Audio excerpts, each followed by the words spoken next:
My name is Nelson.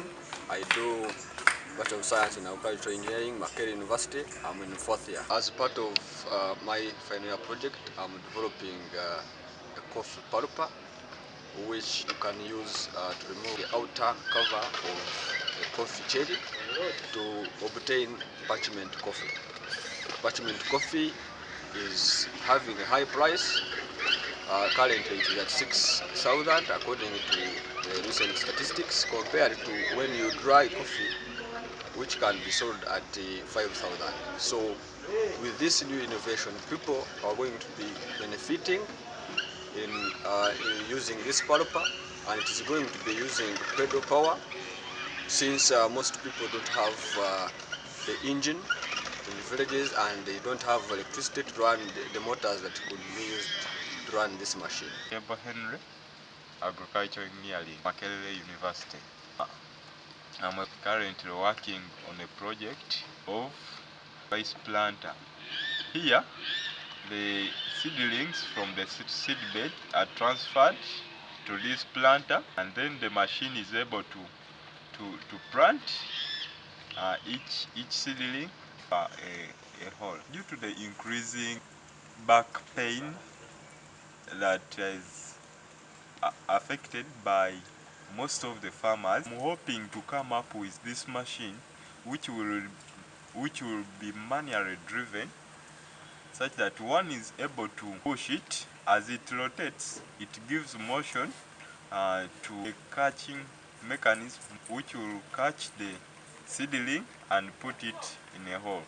Since rice is grown in muddy places, basically for the lowland rice, it will be able to create a hole, because with the muddy places the soil is a little bit weak, and one is able to create a hole easily, and then pick the seedling and put it in that hole. This machine will be able to plant rice in a very short period of time as compared to the manual labor. My final year project is about a sunflower seed thresher. In Uganda, most people depend on agriculture. However, the mechanization of the sector is still limited, since the machines are very expensive, and that's how I came up with the idea.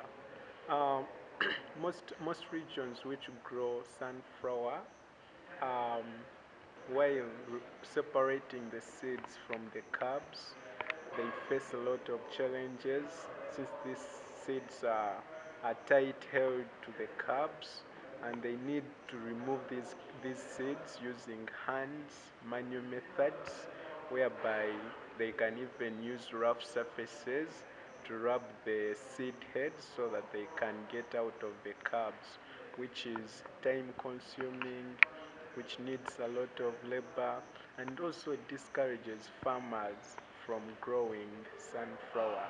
Yet it's one of the leading oil production crops in Uganda. If this machine is designed and fabricated, it will be cheaper, because it's a pedal driven one, implying that its cost will be relatively low, that most farmers, even in the villages, can afford it.